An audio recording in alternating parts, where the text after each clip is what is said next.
Hey guys, I'm Jessie, and today I am going to be doing a book haul. I know, I just did a book haul and an unhaul, but I really want to show you all of these books that I've gotten recently.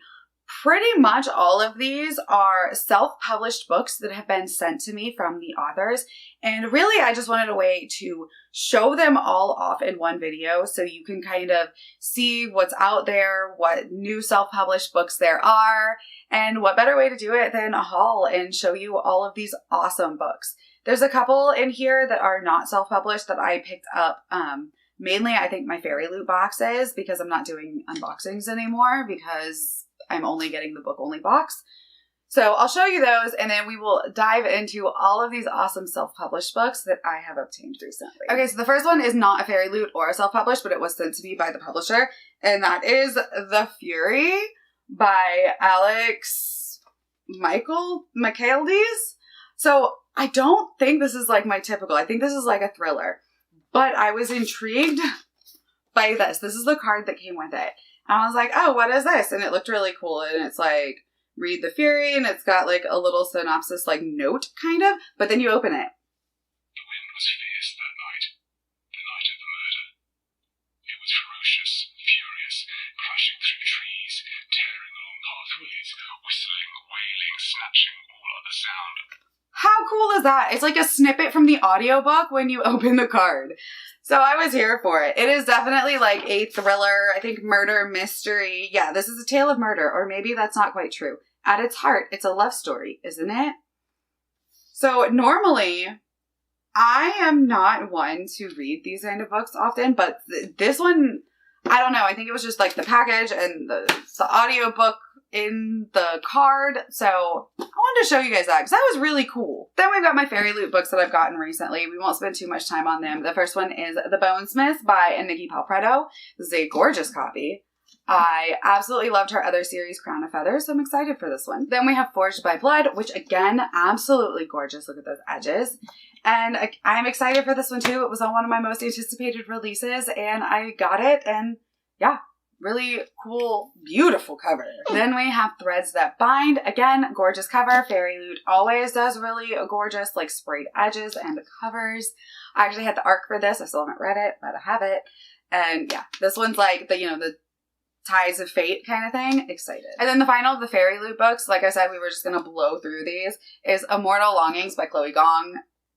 I'm excited to read this. I didn't like her other series, the Romeo and Juliet one. I DNF'd it, but I'm hoping that this one I like more. All right, now that we've kind of got that out of the way, I'm going to show you all of the physical copies of the books that I've gotten from self-published authors. So thank you guys so much for sending me these, and I'm really excited to read as many of them as quickly as I can because they all sound fantastic, and I really want to do my part in helping promote more self-published authors because I have found that I really love self-published books. And the first one is The Yawning Gap by C.V. Vab. And this one sounded really cool. It says, invisible boundaries have isolated Kor's village for centuries. He accidentally finds a way out. What he finds outside is a violent and blighted world in decline. He learns that the entirety of the world has been fragmented by similar boundaries, which are leeching their power from life itself. Unless something is done about the boundaries, what's left of life will come to an end. That heavy task falls on Kor's shoulders. Fortunately, he soon finds friends and fellow wanderers willing to share the load. Together, they venture across the small, fragmented world into the vast unknown beyond the boundary. What they find there threatens their world, but also just might save it. Next, I have Bringer of Light by Frank W. Janis. And look at this cover. Right? It says, a British reporter is sent overseas by his newspaper, but instead of covering the Civil War in America, he finds himself dispatched to the Dutch Indies for no apparent reason. Even more surprisingly, a huge sea monster attacks his ship somewhere in the east of the Madagascar. Along with a few other passengers, he is stranded on a strange, uncharted isle haunted by the Sea Devil, an enigmatic being of unfathomable power. To have any hope of leaving again, the castaways must uncover the truth behind the mysterious island and its overlord. In 1930s Germany, a teacher agrees to homeschool the unbelievably gifted son of a wealthy landowner. But the dark clouds of war are already gathering. Will he be able to protect his charge during one of history's most devastating military conflicts? The founder of Silicon Valley Software Company begins to suspect his reclusive partner and co-owner, who tends to disappear inexplicably for months on end, is hiding a dark secret. He decides to investigate only to find out something far more amazing than he ever thought possible. As unrelated as these stories may seem at first glance, they're inked in an astonishing way. Their outcome will determine the future, for nothing less is at stake than the fate of all mankind. Spanning centuries, Bringer of Light is a thought-provoking, adventurous tale inspired by scientific romances of Jules Verne and H.G. Wells. You know I love when it's like unrelated plot lines and then they all converge together, so I'm here for this one. Then I have Tillerin by Julian Fogel. Isaac, an average man, is thrust into a world of 6 war-fueled gods and must find his way home with the help of allies he meets along the way. The world of Tillerin is vast and unfamiliar, and Isaac does not belong. Along his way, he will be forced to accept a reality he isn't ready to face. Then we have A Spell of Trouble, and this is by I.C. Patterson. This one says 2 women from 2 different worlds find themselves thrown into a journey that will change their lives. Phelan wants out, living within the court of her ruthless uncle King Phileas. Phelan knows a thing or two about survival and self-preservation. When she overhears a terrible secret that could bring the kingdom to darker times and narrowly escapes a fate worse than death, she flees to her family home thousands of miles away. On foot. Along the way, she encounters unexpected allies and discovers newfound magical abilities. Will she manage to warn her family of the danger before being caught by those hunting her? Bookworm Selena is quite happy with her ordinary and placid life. Well, most of the time. When she travels to the magical world of Newlands, her beliefs and introverted nature are challenged in ways she could never have imagined. While settling in her new surroundings, she discovers a shocking revelation. Will this prevent her from ever getting home? Then we have Dragon's Son by N.K. Casperson, and the back says, I suppose it's time I write it out. No one believes my heritage. I want to keep it that way. But the truth is the truth. I am a dragon's son. My brother embarrassed our mother's monstrous blood and betrayed Betoya. One day, villain will return. I'll not let him take the throne. You and I have not met since our wedding. The Empire's borders still require my presence. I don't know that I'll ever let you read this journal, but I'll address it to you nonetheless, for I must address it to someone. Writing to myself would not ease the weight of secrecy. I shall begin. Okay, I like how that's written on the back. Like, the synopsis is written as like a journal, so. Okay, this one just sounded real fun instantly. Okay, roll with me on this. Over London by George Penley and Tony Johnson. It's got a chicken on it. I don't know, it just looked really funny. This just says it's a rollicking comic fantasy whodunit with a Tudor twist. Priests from Over London's church of vengeful acquisition are exploding. Is the cause divine retribution, ballistic undergarments, or something more sinister? If only the city had a professional private investigator. Luckily, notorious pirate turned privateer Captain Alex Rain has just narrowly escaped the hangman's noose to establish the Rain Agency in Druny Lane. She needs cash fast and will take any job, even if failure means facing an inconveniently messy end. But what's a little danger to a professional swashbuckler? Armed with nothing but her roguish wit, her reliably unreliable crew, and rogue artificer experiencing a mortal crisis, Alex is convinced that they'll have this crime solved and the reward in pocket by tea time. To solve their first case, all they must do is survive while navigating rampaging nuns, clockwork horrors, confectionery gangsters, piratical florists, malevolent urchins, military-grade statuary, weaponized blasphemy, and sexual whales. How hard could it possibly be? I don't know, that just sounds funny. And I want to know why there's a chicken with a crown. Then we have The Nethergist, and this one is by Nick Stevenson. This is actually indie published, not self-published, but close enough. For thousands of years, the Emperor Goat, a necromancer so powerful he has declared himself God, has had an iron grip on the universe, causing most worlds to fall into disrepair. In a paranoid city of renegades, the last bastion of humanity holds out against his might.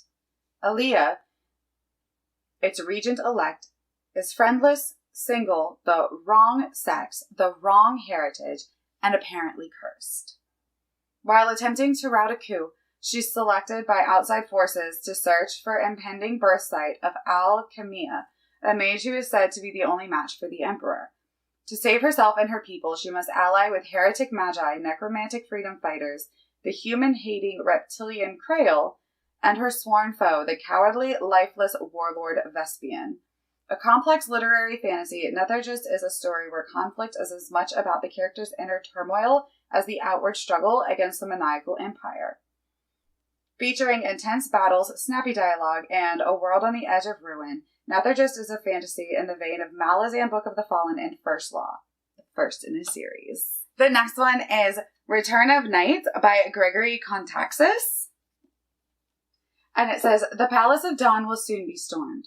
The most ruthless man of all time is one step away from assailing on Lowbridge and dethroning Sophie Delamere.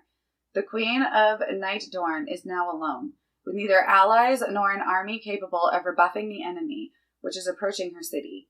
Everything appears to be over until a mysterious young man, Elliot, makes his appearance. Entangled in a web of lies and politics, Elliot will try to draw Walter away from Lovebridge and face him on the stronghold of Wirksworth. He will attempt to rekindle relations and revive the old alliance between the King of Nightdorn and Cerelia Endor, the governor of Wirksworth. Elliot's mission will take every fiber of his will, and if he fails, so will the kingdom.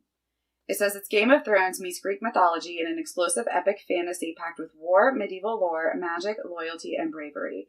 The first book in a series, The Dance of Light, will take you on an epic journey to a fantasy world of men and mythical creatures which will keep you spellbound till the very end. Then we have Forsaken Planet by Brian Wilson. When mysterious aircraft wreak havoc across Earth's skies, it's revealed that there are clusters of other planets where humankind resides.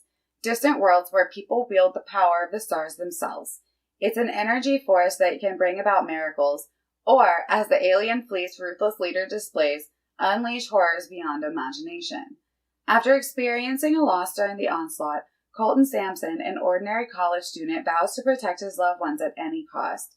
But to learn their power to do so, he must enlist in the army of the Universal Throne, a second alien force with its own agenda. With the revelation of a secret prophecy foretelling humanity's demise and Colton's improbable role in preventing it, he embarks alongside a diverse group of friends to the throne's capital, the planet of Vintara. There, he faces prejudice from supposed allies, lifelike combat situations that test him to his core, and the looming threat of a universal war. Only by embracing his true potential can Colton hope to secure the safety he seeks, in a universe that views him as nothing more than forsaken. And the final book in this self-pubbed book haul is The Elements of Time by Sam Paisley. This one says, destiny, personal responsibility, what the future holds. Common concerns for anyone graduating high school, but usually not because of a cosmic war between timeless beings where you're the central player. As the end of school quickly approaches and Cooper Bailey watches his perfect world slip away, his only concern is savoring every last minute of his high school career. For his best friend, Reed Patterson, graduation is a doorway to the future, where his discipline and focus will allow him to meet his true potential. When a mysterious mirror-masked man begs for their help to stop a dangerous heretic, Cooper and Reed find themselves thrust into unknown worlds, wrestling with a destiny as old as time itself. As the truth about their roles in the universe unfold, and enemies disguise themselves as allies, their only hope is to trust each other and learn fast. Far from home and in mortal peril, Cooper and Reed attempt to hone their newfound abilities and come to grips with their purpose for being. And that is my book haul. That is I have been sent all of these amazing sounding self-published books that I cannot wait to read. You know, a couple of my Fairyloot books, but really this is all about the self-published books. And I would highly recommend checking any of them out. I will leave all of them in the description box if you want to check them out. I've got the titles and the links and all the fun stuff.